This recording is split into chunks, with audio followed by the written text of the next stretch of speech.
একটা জঙ্গল, সেখানে সাপও রয়েছে আবার ব্যাঙও রয়েছে এবং সব পশু পাখিরাও রয়েছে। তো সাপ আর ব্যাঙ দেখা যাচ্ছে ওই জঙ্গলে দুজনেই ঈশ্বরের ওপর প্রচণ্ড বিশ্বাস।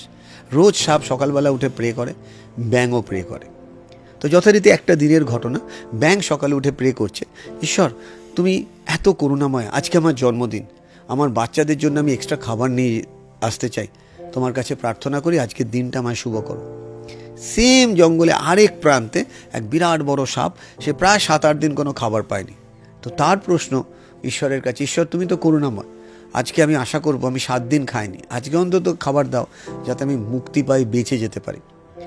ঈশ্বরের কাছে দুজনেই কি সেম, সমান। সো ঈশ্বরের ভাষায় ঈশ্বর দুজনকেই কি দিল, তথাস্তু। তো যথারীতি দেখা যাচ্ছে ব্যাঙটা সারা দিন ধরে প্রচুর খাবার খেয়ে, কোলা ব্যাঙ গলার মধ্যে কিছুটা খাবার বাঁচিয়ে বাড়ি ফিরছে থপথপ করে। আর ঠিক সন্ধেবেলায় ওই সাপটা বসে আছে খাবারের জন্য। হঠাৎ করে সাপ দেখতে পাচ্ছে তার সামনে এত বড় ওই ব্যাঙটা যেন জাম্প করবে। সাপ কিচ্ছু না ভেবে এইভাবে ব্যাঙটাকে ক্যাপচার করেছে। ইমিডিয়েটলি দুজনের প্রার্থনা চেঞ্জ হয়ে যাচ্ছে। সাপ আকাশের দিকে তাকিয়ে বলছে, ঈশ্বর আমি জানতাম তুমি আমাকে করুণা করবে, একটাই অনুরোধ তোমার কাছে। সাপ তো চিবিয়ে খায় না, গিলে খায়।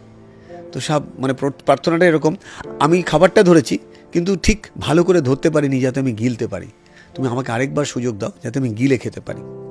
সেম টাইমে ব্যাঙটা প্রার্থনা করছে, ঈশ্বর আমি জানি তুমি আমার পরীক্ষা নিচ্ছ, তার কারণ তুমি পরীক্ষা না নিয়ে কাউকে জীবনের আসল উদ্দেশ্যে পৌঁছাতে সাহায্য করো না, তুমি আমাকে সুযোগ করে দাও যাতে আমি বাঁচতে পারি।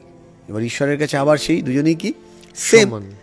ঈশ্বর ওই সময় দেখা যাচ্ছে প্রচণ্ড বৃষ্টি আর মেঘ ডাকছে এবং বিদ্যুতের ঝলকানিতে সাপটা শুনতে পেল, ধরে আছিস ধরে থাক, মানে ঠিক যেরকম ধরে আছিস ওই রকমই ধরে থাক। আর সেম টাইমে ব্যাঙটা শুনতে পেল, পড়ে আছিস পড়ে থাক। ব্যাঙ বুঝে গেল আমি নড়াচড়া করলেই বিপদ, তো ব্যাঙ ওই মরার মতন দম আটকে পড়ে থাকে। আর সাপটাও শুনতে পেয়েছে ধরে আছিস ধরে থাক, যথারীতি ধরে আছে। বেশ কিছুক্ষণ চলার পর যখন প্রায় ভোর, সাপটা দেখছে প্রায় সারা রাত কোনো মুভমেন্ট নেই।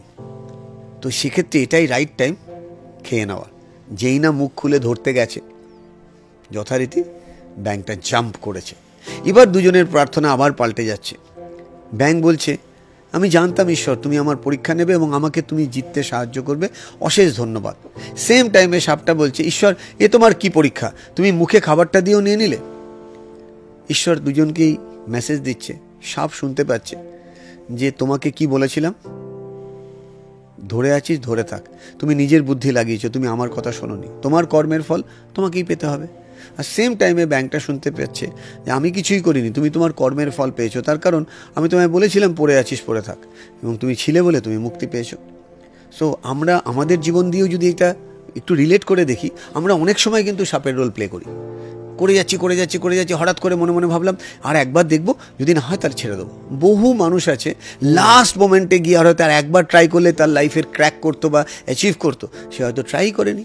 আর বহু মানুষ ব্যাঙের মতন শেষ দেখে ছাড়বো, যা হয় হবে, এবং শেষ দেখার জন্য হেঁটেছে। সো আমরা আমাদের জীবনের ক্ষেত্রেও সাপ ব্যাঙটাকে রিলেট করতে পারি।